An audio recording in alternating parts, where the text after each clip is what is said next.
Okay, I want to take a few minutes to talk about China. Not that my view means much. I'm just a retired vet. This is my second effort at this because my first post failed, I think because I had too much fluff and not enough facts. So here goes again.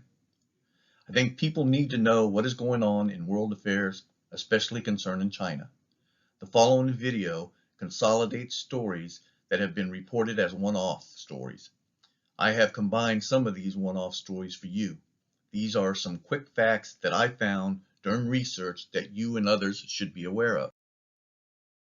The most glaring point being reported is our dependence on China for our pharmaceuticals, and this should scare the living daylights out of all Americans.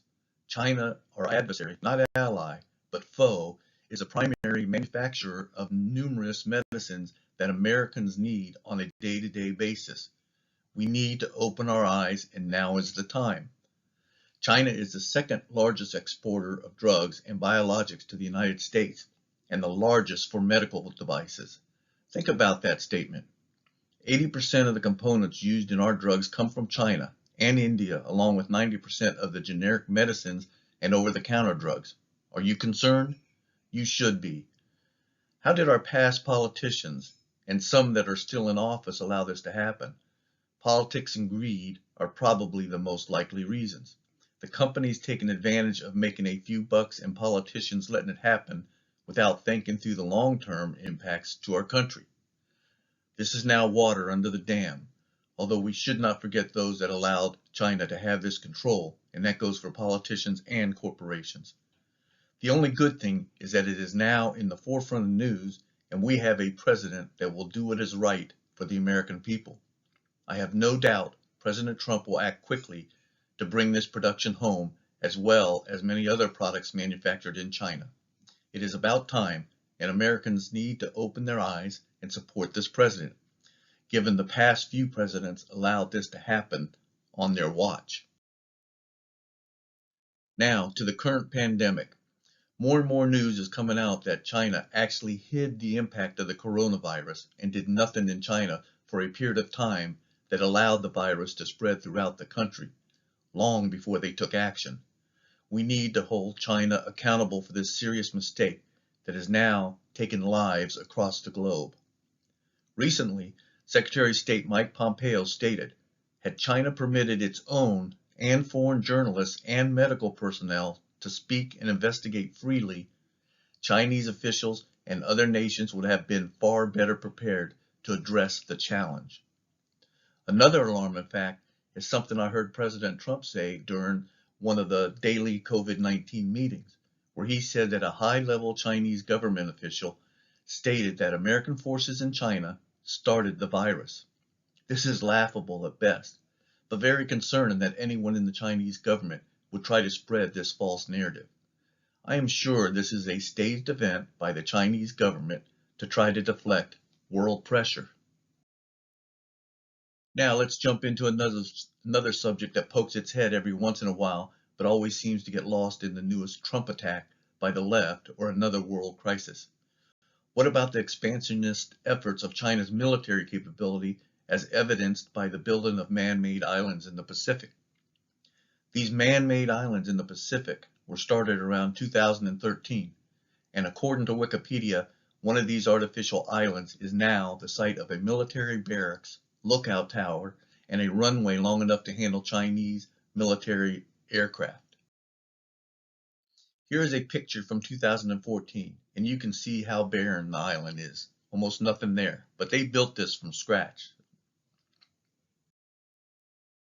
Now, this picture is from 2018. Notice, as reported by Wikipedia and other news sources, the long runway and big shipping port, which I'm sure will handle their newly built aircraft carrier that they are proud to display to the world. How long before they try to put missiles on these islands, if they haven't done so already? This sure does not look like a resort where people go to relax and enjoy the beaches. So what is the real purpose? Some say for military purposes, which I tend to believe, but couldn't our military forces quickly take these islands out? I'm pretty sure we could, but let's dig a little deeper. It is not just one island, but many in international waters that China is claiming in the Pacific. and China is fighting other nations such as the Philippines and Vietnam over these properties. So what is the purpose for China to take these actions? Could it be to take over control of major shipping lanes in the Pacific? Maybe to take over these shipping lanes in the Pacific so they can control a major body of water used by the world?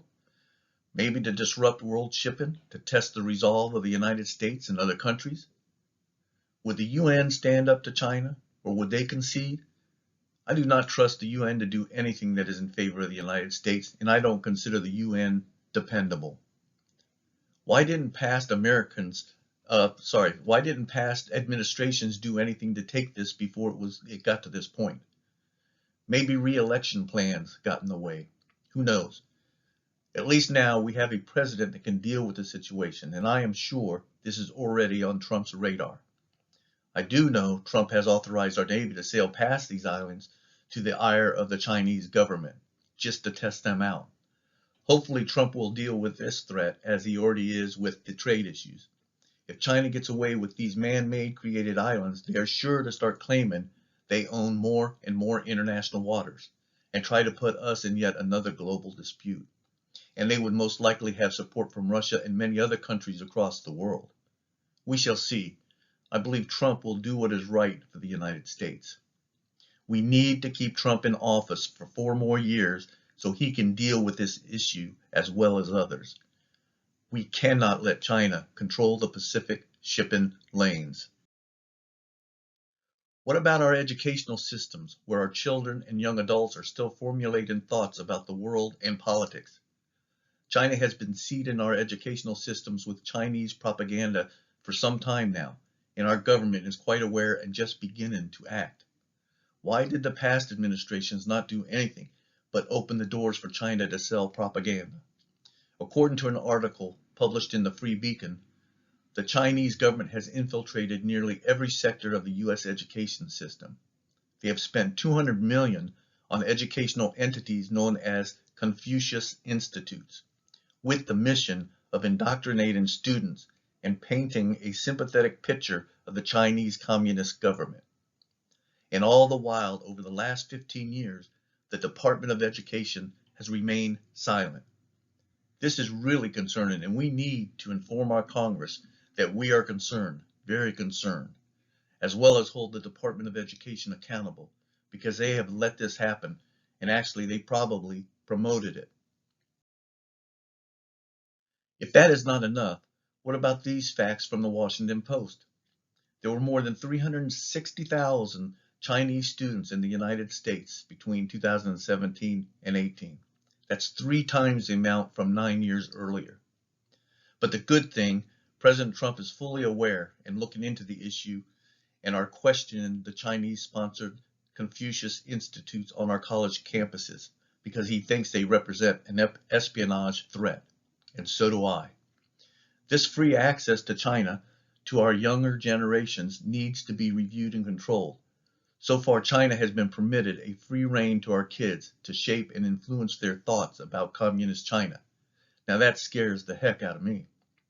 I'm not sure why our previous presidents could not see the writing on the wall, or maybe they just didn't want to cause waves for political reasons, or maybe they just didn't have the guts to tackle the issue because it was a hot potato, similar to the current situation with North Korea.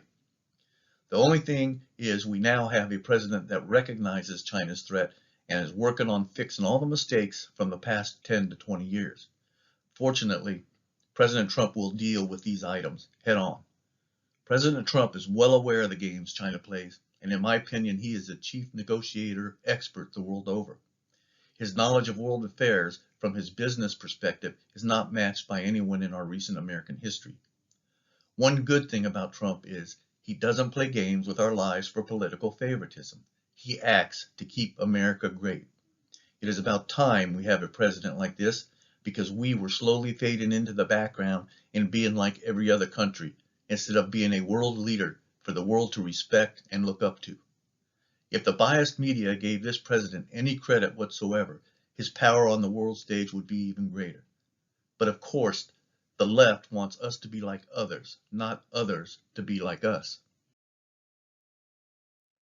What about our colleges, where numerous renowned experts the world over teach our sciences and technologies, where our military depends on the advancements to our military technology that keeps the country safe, where the cure for the coronavirus and future immunizations will protect the yearly spread of this horrific disease? Why would we give China a free rein to these universities? According to Bloomberg, at least the Trump administration has noticed this backdoor attack and labeled China as a threat to the world. Good for Trump. He is on the right track, and I agree with him wholeheartedly. In fact, the Trump administration is looking into the gifts and contracts from China to U.S. universities that is approaching $1 billion. Wow, that is a lot of money, but pennies on the dollar for what China is receiving in return. They take this information from our sciences and technologies and turn around and use it against us. We cannot let this continue. It is time to fight back. Further proof is evidenced by recent efforts by China going after our key universities, with the leaders being Harvard University, followed by the University of Southern Cal and the University of Penn. What is amazing is that the majority of the money was gifts to the university. Yes, gifts. On top of this, the universities are now being investigated for not reporting these huge sums of money. Shame on them. These professors knew what they were receiving was wrong without reporting, and I hope they pay the price when the investigations are over. These professors have been active participants in assisting China in their efforts for world domination. Are you concerned yet? You should be. I could go on and on with the Chinese strategy to advance their economy and military strength, such as using spies and other methods, such as using Huawei technologies to embed into the World Wide Web. They say it is not for military purposes, but I do not believe that. I don't think anybody does. Everything in China is controlled by the government and military. If they get a hook into the World Wide Web, they will have an open door for worldwide spying. Not only do we need to open our eyes, our allies need to do the same thing before it is too late. You do not have to believe anything I discussed, and I ask that you do your own research. The data is out there for everyone to see. We as a country have been living well for many years, but our eyes have been closed to the ongoing efforts of the Chinese government. Educate yourself and inform others. We need to let China know in quite frank terms that they can be assured we will never forget. I end this video with a famous quote by President Bush. No matter your opinion of President Bush, this quote fits quite well for this video. I will not forget this wound to our country or those who inflicted it. I will not yield. I will not rest. I will not relent in waging this struggle for freedom and security for the American people. China can be assured we will. I thank you for watching. Please go to our page, and if you haven't done so already, and click on the like or follow button just below our logo so you can join our community. Thank you. Have a good day. Signing off, Charlie.